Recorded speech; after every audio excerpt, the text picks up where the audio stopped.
तो नमस्कार, हम महाकुंभ के मेले में आए हुए हैं और ये जो ऐसा मेला है एक महान पर्व के रूप में जाना जाता है। और जैसा लोग बता रहे हैं कि यह 144 वर्षों के बाद महाकुंभ यहाँ पर लगा हुआ है। और यहाँ मेले में जो है देश ही नहीं बल्कि विदेश के लोग भी आए हुए हैं। अगर देखा जाए तो तरह तरह के वेशभूषा के लोग भी यहाँ पर आपको मिलेंगे। यहाँ पर कुछ भाई बंधु आए हुए हैं, थोड़ा इनसे जानने का प्रयास करेंगे कि मेले का क्या अद्भुत नजारा है। क्या नाम है भैया? नमस्कार भाई, शिवांशु मिश्रा नाम है मेरा। जौनपुर से आए यहाँ स्नान करने के लिए। जौनपुर से आए? जी जी जी जी। तो पहले से मन बनाए थे कि महाकुंभ में चलना है या एक बार कैसे? मन का ऐसा नहीं है कोई। अब देखिए 144 वर्षों बाद इतना बड़ा धार्मिक आयोजन होने जा रहा है, तो ये तो मतलब हमारा बहुत बड़ा सौभाग्य है कि यहाँ पर हमको स्नान करने का सौभाग्य प्राप्त हुआ है।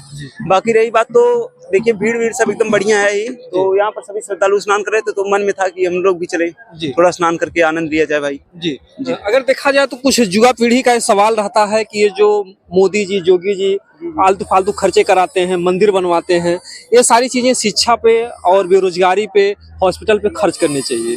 पहली बात तो भाई जैसे बहुत लोगों को रोजगार भी मिल रहा है यहाँ पे, इसलिए बहुत सारे ऐसे बेरोजगारी का हट रही है।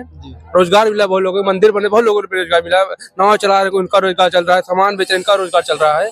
और एक बात मैं एक भाई देश के युवाओं से मेरा निवेदन रहेगा कि अनावश्यक रूप से राजनीति के चक्कर में अध्यात्म को न बोला जाए। और रही बात इसकी भाई कि यहाँ पर जो शिक्षा की बात हो रही है, ये धार्मिक आयोजन करने से शिक्षा पर कोई प्रभाव नहीं पड़ रहा है। देखिए मैं यहाँ प्रयागराज में भाई तैयारी करने आया हूँ, मेरा जैसे मैंने एक दिन का अपना समय निकाल कर मैं यहाँ पर स्नान करने भी आ गया। तो ऐसी बात है कि अगर आप घंटे 2 घंटे समय दे रहे हैं, बाकी आप अपने पढ़ाई ध्यान दीजिए। इसका मैं ये नहीं कह रहा हूँ कि आप सब कुछ छोड़कर साधु सन्यासी बन जाइए। मेरा विचार ये है कि जैसे आप शिक्षा पे जीएसटी लगा रहा है, आपको वहां से पैसा चाहिए आपको, लेकिन जो इतना 1000 करोड़ रुपए आप यहाँ पे खर्चा कर रहे हैं वो शिक्षा पे दीजिए। आप जो रोजगार पे ध्यान दीजिए। आप मेनली क्या है कि 60,000 वैकेंसी निकल रही है हमारी, उसमें कुछ पेपर लीक हो जा रहा है, वो समस्या जो गड़बड़ हो रही है उस चीज पे ध्यान दिया जाए। आप यहाँ पे इतने 1000 लाख करोड़ रुपए खर्चा करके इससे अच्छा आप हॉस्पिटल में वो व्यवस्था करवाइए। आप स्कूल टीचर में जो आप अधिकांश देखते होंगे कि लोग जो है वो प्राइवेट स्कूलों को ज्यादा मान्यता देते हैं, सरकारी कम दे रहे हैं, तो रीजन क्या है उसका? वो चीज की फैसिलिटी वहाँ अवेलेबल कराइए। बताइए अगर इतना 1000 करोड़ रुपए अगर एक बार में यहाँ खर्चा हो सकता है, देश का कितना विकास हो सकता है बताइए आप। अब रुकिए, मैं थोड़ा इनकी बात से सहमत हूँ भाई जी। बड़े भाई साहब को मैं बताना चाहूंगा कि ये जो मेले में खर्चा किया जा रहा है वो सरकार अपने तरफ से कुछ नहीं दे रही है। यहाँ पर मेलों को जो जमीनों का आवंटन किया गया है, उस जमीनों का आवंटन से ही मेले पूरा खर्चा निकल गया हुआ है। उससे ज्यादा राज्य सरकार को इससे संपत्ति भी मतलब आय का जरिया भी बना है। यहाँ पर हजारों लाखों लोगों को नौकरी मिले। देखिए भाई मैं एक चीज बताऊंगा, मैं राजनीति में ज्यादा इन्वॉल्व नहीं होना चाहता, लेकिन इस मेले से ही मतलब इतना पर्याप्त आय राज्य सरकार को प्राप्त हो गया। वो मेले का संचालन केवल जमीनों का आवंटन से कर दे रही है। यहाँ लाख लाख रुपए 2, 2, 3 लाख मतलब 90-92 लाख की दुकान यहाँ हनुमान मंदिर पास वाली बिकी है। तो ऐसा नहीं है कि ये आयोजन राज्य सरकार के ऊपर बोझ बना है। इस आयोजन से भी राज्य सरकार की आय में बहुत वृद्धि हुई है, लोगों को रोजगार मिल रहा है। यहाँ नाव चलाने वाले, रिक्शा चलाने वाले, तमाम प्रकार की सुविधाएं हुई है। तो भाई रहने दीजिए, राजनीतिक चक्कर में थोड़ा भी विवाद हो जाएगा, उसकी कोई बात नहीं है। विवाद का बात नहीं। मेन चीज मैं ये कहना चाहता हूँ, जैसे अगर कोई व्यक्ति यहाँ पे नाव चला रहा है, कोई यहाँ पे बैठ के इतने पब्लिक बीच में बैठ के भीख मांग रहा है, कोई बैठ के यहाँ पे रैली लगा रहा है, उसको हम रोजगार नहीं बोलेंगे। कितने वर्निंग हो जाएगी उससे। एक इंसान अगर ठेला लगा रहा है, नाव चला रहा है, अपनी जीविका चला रहा है, सर इसको रोजगार नहीं बोलते हैं। रोजगार का मतलब आप ये देखिए, जैसे कोई अगर मान लीजिए सरकारी नौकरी में कितनी ज्यादा दिक्कत आई है। पहले कई सारे जो गवर्नमेंट सेक्टर थे उसको प्राइवेट सेक्टर कर दिया गया है। सरकारी नौकरी मतलब नहीं। मेन चीज क्या है, अगर आप अपना व्यवसाय कर रहे हैं तो आप बैठ के अगर भीख मांग रहे हैं उसको रोजगार नहीं बोलेंगे। आप बैठ के यहाँ नाव चला रहे हैं, आप रोजगार नहीं बोलेंगे। भाई साहब आप मेरी बात एक सुनिएगा, यहाँ जो आदमी नाव चला रहा है, आप उससे पूछिए कि एक आदमी किराया लगभग 100-150 रुपए है भाई। तो अगर वो एक चक्कर में सुनो, अगर दिन भर में वो 2-2.5 हजार रुपए कमा ले रहा है। सुनिए, अगर वो आवंटन से उतना ज्यादा पैसा नहीं आया है, मैं बताता हूँ आपको। यहाँ पे नंबर 25 सेक्टर में बनाया गया है टेंट सिटी। वहाँ की जो बुकिंग है वहाँ नॉर्मल आदमी अफोर्ड नहीं कर सकता। अभी आपको रात को रैन बसेरा इतना ज्यादा अवेलेबल नहीं। यहाँ पे अधिकांश देखेंगे आप तो बाहर लोग एक चादर ओढ़ के सोए नहीं मिलेंगे आपको। कई सारा वीडियो मैंने देखा जो यहाँ पे मोदी सरकार ने रहने की व्यवस्था नहीं करवाई है। काफी सारे यहाँ पे ऐसे भक्तगण आए हुए हैं जिनको रहने की व्यवस्था नहीं है, वो पन्नी बिछा के ऐसे जमीन पे लेटे हुए मिल रहे हैं हमको। कोई फैसिलिटी नहीं है। अभी बताइए मेन चीज क्या है कि यहाँ पे कुछ सारे ऐसे बनाए गए हैं पीपा पुल जो रात में बंद कर दिए जा रहे हैं। जो नॉर्मल व्यक्ति है उनके लिए बंद कर दिया जा रहा है, जो थोड़ा वीआईपी व्यक्ति है उनके लिए खोल दिया जा रहा है। इसमें क्या जाती है बताइए? अगर बंद किया जा रहा है सबके लिए बंद किया जाए, खोला जा रहा है सबके लिए खोला जाए। वहाँ पर भी देख लॉ एंड ऑर्डर के हिसाब से मेनली क्या है कि बहुत सारे पुलिसकर्मियां ऐसे तैनात किए गए हैं जो बाहर से आए, उनको रूट के डायरेक्शन के बारे में कुछ नहीं पता है। आदमी उनसे पूछ रहा है, वो बोल रहे हैं कि हम खुद यहाँ पे नए हैं, तो आदमी उसके चक्कर में जहाँ पे डिस्टेंस 1 से 1.5 किलोमीटर 2 किलोमीटर कवर करता, वो कम से कम 5 से 10 किलोमीटर घूम रहा है इसी में। अगर निजी पुलिसकर्मी होता, उसको यहाँ के रूट के बारे में इन्फॉर्मेशन होती, वो डायरेक्ट कर पाता उस चीज को। हर व्यक्ति, उन्होंने एक हेल्पलाइन बनाया गया 1920 पे, ये चीज की जानकारी सभी व्यक्तियों को है नहीं इस टाइम। तो जिनको नहीं है वो कहाँ से इन्फॉर्मेशन लेगा, वो अपनी कंप्लेंट कहाँ दर्ज कराएगा? इन्फॉर्मेशन अगर मान लीजिए वो किससे पूछेगा? जो हमको गवर्नमेंटेड व्यक्ति दिखेगा उससे पूछेगा। वो पुलिस कर्मियों को यहाँ रूट के बारे में नहीं पता है और किस इन्फॉर्मेशन बारे में नहीं पता, वो क्या जानेगा बताइए? रहने की बहुत कम व्यवस्था है। आप इतने सारे व्यक्ति आए, बताइए अगर आप यहाँ पूरे मेले में 2-4 बसेरा बना देंगे, कितने व्यक्ति आ जाएंगे उसमें? भाई 1,60,000 टेंट बनाए गए हैं, इसकी जानकारी मैं बता रहा हूँ सर, 1,60,000 टेंट बनाए गए, जिसमें एक कॉटेज का चार्ज जो ले रहे हैं पर डे के हिसाब से 63,000 के ऊपर है। नॉर्मल व्यक्ति अफोर्ड कर सकता है बताइए? 1,000 रुपए डॉर्मेट्री भी अवेलेबल है। और दूसरी बात, निःशुल्क रैन बसेरे चल रहा है अभी, अडानी जी द्वारा महाप्रसाद निःशुल्क रैन बसेरा सर सेक्टर नंबर 6 के अलावा एनसीसी कैंप के बगल में, इसके अलावा मैंने कहीं नहीं देखा। कोई रैन बसेरा नहीं है कि रैन बसेरा के अलावा पूरे मेले में आप चल के भ्रमण कर लीजिए, कहीं रैन बसेरा मिल जाए। अभी मैं रास्ते में आ रहा था, देखा शौचालय दिख रहा काफी ज्यादा। यहाँ पे सफाई नहीं हुई है। आदमी कम से कम 20-20 मीटर के डिस्टेंस बना के जा रहा है कि इतनी ज्यादा बदबू आ रही है वहाँ पे। अगर आपने वहाँ पे 20 शौचालय या 25 शौचालय बना दिया आपने, तो उसकी सफाई करवाइए आप। सब शौचालय की सफाई अगर इतनी आई जनता आए तो सुबह शाम दोनों टाइम करवानी चाहिए उसको। मेले में प्रशासनिक स्तर पर ये तो है भाई, थोड़ी लापरवाही देखने को मिली है भाई। बहुत गड़बड़ है सफाई के मामले, सारी चीज गड़बड़ है। रूट का जो इतना बड़ा डायरेक्ट कर दिए वो भी गड़बड़ है। अगर ये एक चीज आपने बना दिया वीआईपी मार्ग के लिए, आप आएंगे सीधा वीआईपी घाट बसना कर चले जाएंगे, चलिए वो चीज ठीक समझ में आ रहा है। जो नॉर्मल व्यक्ति है वो वहां से पूरा जीटी जवाहर से लेके पूरा इधर पूरा यहाँ तक पैदल आ रहा है वो, उनके लिए भी कुछ, अगर आप एक वीआईपी मार्ग बना सकते तो एक आप ट्रांसपोर्ट मार्ग बनाए होते जिससे आप व्हीकल कोई आ सकती थी, कोई रिक्शा ऑटो वगैरह आता कुछ तो नॉर्मल व्यक्ति के लिए होना चाहिए। कोई नहीं, कुछ नहीं है बताइए। एक मार्ग बनाए, काली मार्ग से एंट्री है, त्रिवेणी मार्ग से एग्जिट है। कम से कम आप देखेंगे मैक्सिमम आदमी कम से कम 10 किलोमीटर ऊपर कवर कर रहा है वो।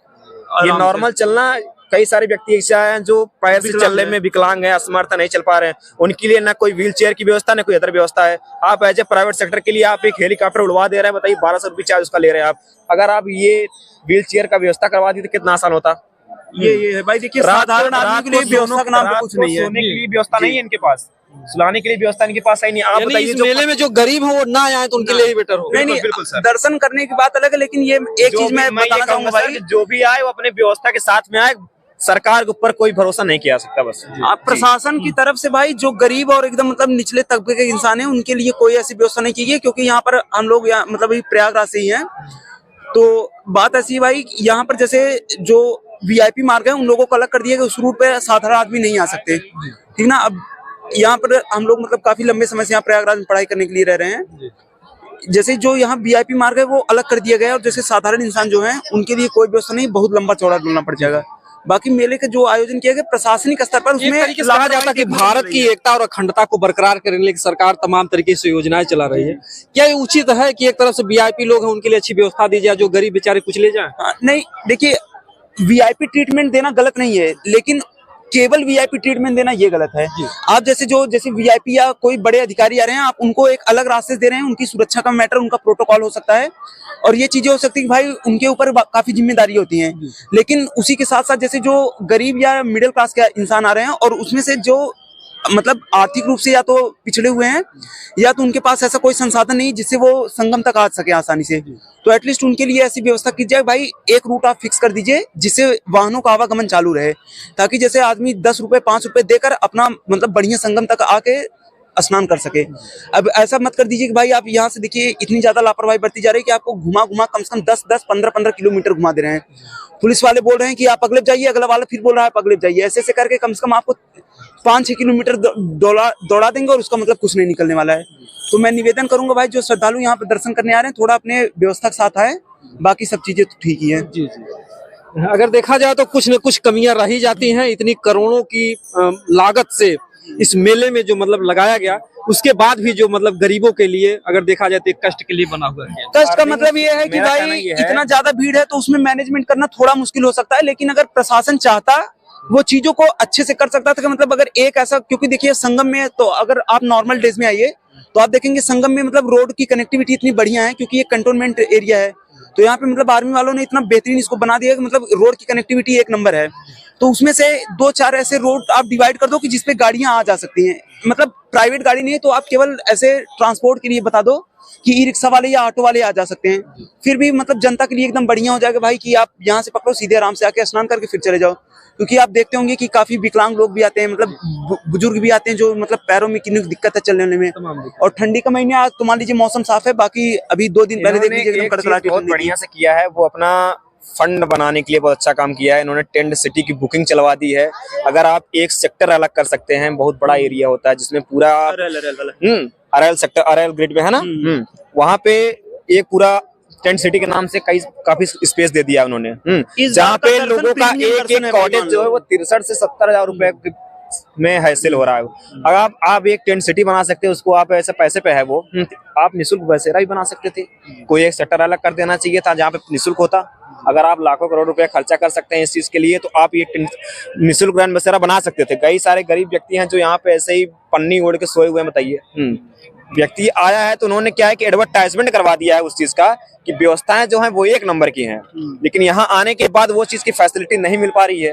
दैट इज द बिग एक प्रॉब्लम। चीज और है भाई कि इस बार मेले में जितनी व्यवस्था की गई है वो प्रीमियम आदमियों को ही देख के की गई है।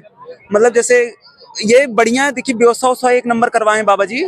मतलब बाबा जी क्या, सरकार ने बहुत अच्छी व्यवस्था करवाई, लेकिन थोड़ा मतलब निचले स्तर के लोगों के लिए व्यवस्था करना शायद उनके दिमाग से उतर गया हो। तो मैं निवेदन करूंगा, अगर मान लीजिए प्रशासन के स्तर पर किसी आदमी तक मेरी ये बात पहुंचती है तो रिक्वेस्ट रहेगा, मैं आपके चैनल के माध्यम से उनसे निवेदन करूंगा कि गरीब व्यक्ति हर बार दिमाग से क्यों उतर जाता। वही मैं कह रहा हूँ भाई कि निवेदन करूंगा प्रशासन से, थोड़ा जो निचले वर्ग के गरीब तबके के इंसान हैं उनके लिए भी व्यवस्थाओं का देखा जाए। क्योंकि टेंट सिटी आपने मतलब वहाँ के 38-40 हजार रुपए एक नाइट का चार्ज है वहाँ पे, और मतलब 1,500-2 हजार रुपए से भी अवेलेबल है। लेकिन एक इंसान के लिए वो अफोर्ड करना मुश्किल हो सकता है, क्योंकि यहाँ 40-50 करोड़ की भीड़ में ऐसे कई लोग आए हैं जिनको मतलब 100-200 रुपए भी बहुत ज्यादा लगता है। और जो भाई है उनके लिए लाख रुपए खर्चा कर दीजिए, कोई मतलब नहीं है। मैं आपको बताना चाहता हूँ कि सेक्टर नंबर 6 में 6, 7, 8 जो उधर के साइड में बनाया गया है, मेला स्टार्ट होने के 3-4 दिन तक ना कोई पानी की फैसिलिटी हुई है वहाँ पे, ना इलेक्ट्रिसिटी की कोई फैसिलिटी हो पाई थी। ये अंदर की बात है सर, लेकिन बाहर कर रहा हूँ मैं। जी। आपने एक बहुत अच्छी बात की, गरीब ही क्यों भूल जाते हैं सरकार के दिमाग से। बिल्कुल। और जैसा मैं बता दूं अपने चैनल के माध्यम से, कहते हैं गरीब सताए 3 गए, धन धर्म और वंश, ना मानो तो देख लो रावण कौरव कंस। तो हमारे देश की सभ्यता है कि गरीबों के लिए, असहायों के लिए पहले ध्यान देना चाहिए। जो तो सबल हैं वो पैसे से कुछ भी कर सकते हैं, बढ़िया भोजन कर सकते हैं, लेकिन जो यहाँ गरीब आ रहे हैं, अगर गरीबों के लिए इस मेले में व्यवस्था नहीं है तो भैया ये मेला जो महाकुंभ लगा है ये सार्थक नहीं होगा। बिल्कुल। बाबा जी से 2-4 प्रश्न कर लीजिए अपने धर्म के बारे में, ज्यादा संक्षिप्त बता पाएंगे आपको। बिल्कुल। यहाँ तक मैं इतना ही इन्फॉर्मेशन दे पाऊंगा सर। जी, बहुत बहुत धन्यवाद आपको, जो भी आपने मेले की सही जानकारियां दी। बाबा जी आपको प्रणाम जो है आपके चरणों में। कहाँ से जय आए हो, हैं? मंगल हो, जय श्री राम, जय हनुमान। कहाँ से आए हैं बाबा जी? मैं तो ऐसे तो बिहार का रहने वाला हूँ जी औरंगाबाद जिला ओबरा थाना ग्राम भरूब का। जी। ऐसे मैं दिल्ली में रह रहा हूँ 20-25 साल से। अच्छा। लेकिन अभी बच्चे लोग जो भी कुछ कहा जी तो प्रशासन तो चुस्त दुरुस्त है, इसमें दो मत की बात नहीं है। जी ऐसी बात नहीं है, प्रशासन को कोई कमी नहीं है। जी लेकिन अब रही सवाल कि ठहरने का जो व्यवस्था वो लोग बताए कि वो VIP और दुनिया जहान, तो दुनिया का नियम है, हमारे गुरुजी कहते थे कि 2 गो से दुनिया है। जी। औरत और मर्द अगर ना रहे तो दुनिया चलने की बात नहीं है। जी। और ये तो जरूर है कि संत सताए 3 गए। संत सताए, गरीब सताए नहीं है, संत सताए 3 गए, धन धर्म और वंश। देखना है तो देख लो, रावण कौरव कंस। वो संत को सताया था, साधु को क्या लेता था, खून लेता था। जी। तो कहने का तात्पर्य है कि व्यवस्था तो इतनी अच्छी है कि इसका वर्णन करना माने शेष सहस्रमुख वर्णत हारी, ऐसी बात नहीं है। व्यवस्था सबसे अच्छा है और 5 उंगली बराबर नहीं है, बड़ा छोटा है ना। उसी तरह से इस संसार में इतने जनता आए हुए हैं, एक घर को, परिवार को चलाने के लिए कलह होते रहता है। घर में कितना कलह होता है, मारपीट, दुनिया जान, कपर फुटबॉल, मर्डर तक हो जा रहा है थोड़ा सा प्रॉपर्टी के लिए। जी। अब ये तो इतने करोड़ों और अरबों यहाँ पहुंचे हुए हैं, उनको व्यवस्था देखना है सरकार के। जी। तो सरकार कहाँ कहाँ नजर दौड़ाएगा, हम और आप भी तो इसको में जिम्मेदारी निभाएं अपना।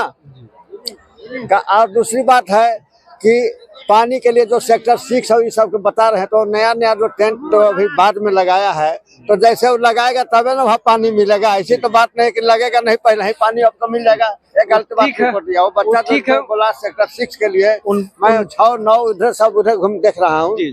तो जैसे जैसे वहाँ टेंट लग रहा है महात्मा लोग का या आगंतुक लोग का, तो उनको उस तरह से पानी का व्यवस्था, बिजली का व्यवस्था सही ढंग से मिल रहा है, कोई टेंशन नहीं है। ये गलत बात है। जी जी, बहुत अच्छी बात है जो है, बाबा जी ने बहुत ही अच्छी अच्छी बातें बताई जो है। बताइए बाबा जी, यहाँ कुंभ में स्नान करने से व्यक्तियों को लाभ क्या होता है? देखिए, ये अमृत स्नान है, इसको कहते हैं अमृत स्नान। जो कुंभ लगा हुआ है तो इसका अमृत से तुलना किया जाता है, और ये अमृत स्नान करने का सौभाग्य जो है बहुत भाग्य वाले को ही मिलता है। मैं अभी भी स्नान किया हूँ, कई बार, 2 बार 3 बार स्नान करने वाला हूँ, यहाँ आया हूँ। अब 1 महीना रहूंगा। अच्छा। और हालांकि थोड़ा सा राजनीति के बारे में भी मैं कुछ बात करना चाह रहा था कि जिस तरह से जोगी बाबा जो कर रहे हैं, आपका उत्तर प्रदेश को उत्तम प्रदेश बनाने के फेर में लगे हुए, या बना भी रहे हैं, सच्चाई है, और सभी के लिए कर रहे हैं, ना कि हिंदू मुस्लिम सिख ईसाई बांटा नहीं है। गरीब को भी देख रहे हैं। इसी बात नहीं है कि गरीब को नहीं व्यवस्था करे, गरीब को तो सबसे पहले व्यवस्था है। सच्चाई पूछा जाए तो गरीब के लिए जोगी बाबा तो पहले हाथ बटा देते हैं कि तब चलो हम सत्ता हैं, काहे को इसी को सता देगा, तैयार रहते हैं, बुलडोजर तक चला दे रहे हैं। वैसा ही हमारे अगर भारत देश में बन जाए तो जिस तरह से पहले राम राज था कि राम राज काहू नहीं व्यापक दैहिक दैविक भौतिक तापा, तो उसी तरह से हमारा देश जो है पुनः उसी को माने राम राज आ जाएगा। अगर इस तरह का व्यवस्था सारे बिहार दिल्ली दुनिया जहाँ जितना भी है सब जगह ऐसा हो जाए तब तो धीरे धीरे राम राज्य की स्थापना होने जा रहा है। ये बहुत हर्ष की बात है। और राजनीति में जो दिल्ली का जो है, दिल्ली का थोड़ा सा बोल सकते हैं बेटा, अगर आप कहोगे तो मैं बोलूंगा, नहीं तो आप नहीं बोलूंगा। राजनीति में बोलना इसलिए चाह रहे हैं कि ये जो झूठे को आडम्बर जैसे पैसे दे करके कुछ महिलाएं के कुछ के और उल्टा सीधा बोलवाता है सब मोदी जोगी दुनिया जहान के बारे में।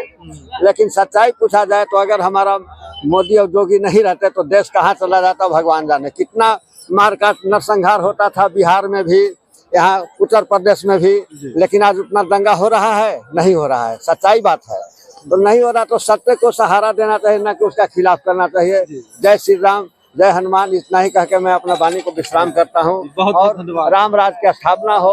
और साथ साथ राजनीति वाले को मैं निवेदन करूंगा, जो माताएं बहनों वोट दे रही हैं वो सोच समझ के मतदान करें और ऐसे आदमी को वोट दें जो कि जिस तरह से मैं बताया कि राम राज का स्थापना करना है तो राम राज के स्थापना वाला को वोट दो। नमस्कार जी, बहुत बहुत धन्यवाद बाबा जी। और इसी तरीके से मेले में जो भी व्यवस्थाएं हैं, जो भी जानकारियां हैं, सही जानकारी हम दिखाने का प्रयास करेंगे। जय हिंद, जय भारत।